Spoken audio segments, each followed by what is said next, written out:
Hi everybody, it's Julianne. I am going to take you through an executive summary of my final ethical dilemma paper. And the subject that I chose was telecommuting. And the reason I chose it is we have kind of an issue here at my office about the use of telecommuting, remote workforce. Some people get that privilege and some don't. And so I've been tasked with looking into the practice from HR leadership. And so I thought it was a great time to look at it from an ethical perspective as well. And so in 2008, a certain division of Arrow, you started the work from home practice as a tool to ward off a poaching situation by another company. So another company was attracting our talent away with creative work environment, better pay, and so the HR manager at that time in 2008 developed a work at home guideline and policy and practice, which was able to stem the retention issue, and people stayed and they were offered the ability to work from home 3 days a week and report into the office 2 days a week. And so this affected about 100 people. And then a couple of years later, we had another business division implement a similar program where their employees worked from home 2 days a week and reported into the office 3 days a week. And what was interesting is it improved employee engagement, employee morale, it reduced costs, our retention numbers went way down, and we didn't really have any kind of employee relations issues as a result of it. So I had talked to multiple HR business partners, kind of asking them how they did this. The issue now is that other employees within the company are starting to take notice and ask, hey, why am I not able to work from home when this division offers their employees that privilege? So I looked at this dilemma through multiple lenses. From an end-based resolution perspective, we need to look at it not just for those business divisions, but across all of employee populations, and whether it makes sense for other divisions and departments to, assume these guidelines. A lot of the concern within the company is that, mostly from legal, when you have non-exempt employees who work from home, it's very difficult to monitor their work, their productivity. There could be potential for ghost employment. They could actually be working a lot of hours and not recording overtime hours, which is a violation of FLSA rules. So legal has some real concerns about how the program is managed. And, the other thing to look at is how you want to be treated. So, employees are looking around and saying, well, if they can work from home, why can't I? It's the golden rule. Treat others the way you would want to be treated. The other thing that is a concern in this telecommuting remote worker situation is we have two different types of remote workers. We have true telecommuters, some who come in 2 days a week, some who come in 3 days a week.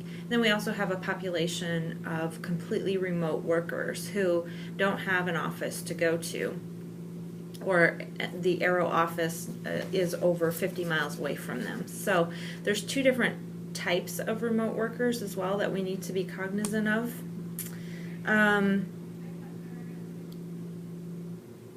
So the other thing I looked at from a theory perspective was the teleological theory, which is focusing attention on the results of the decision or action, completing a mental calculation of potential harm and benefits and consequences. So that's really what I did in my paper, is I looked at the benefits to employees, to the company. I mean, there is a true benefit of reduction in cost and overhead if you don't have people coming into an office. and we are growing very, very quickly and running out of space in our facility. So there is a definite positive aspect to working at home. I think the big concern is managing it.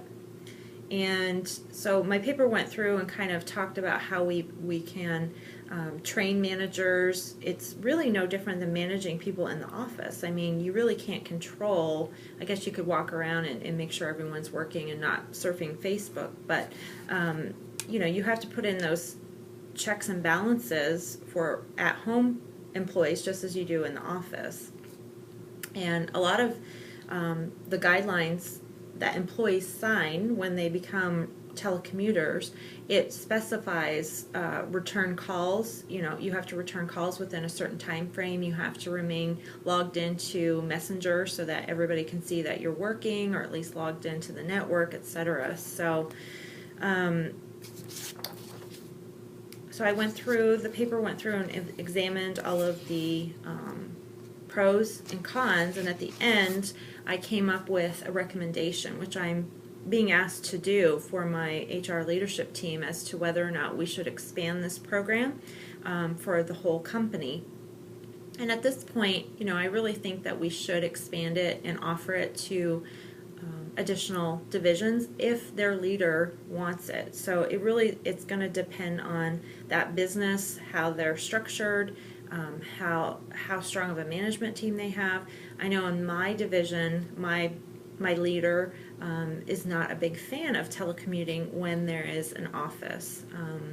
Now, of course, Arrow lets everybody work from home under certain circumstances, like adverse weather, sick children, somebody's coming over to fix something at your house. So there is some natural flexibility there.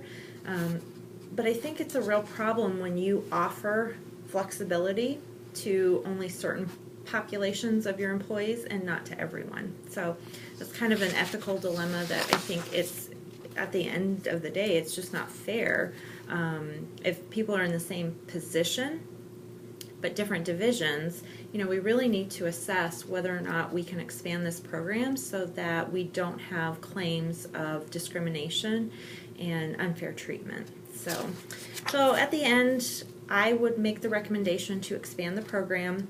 I would put in a little bit more structure around management of it.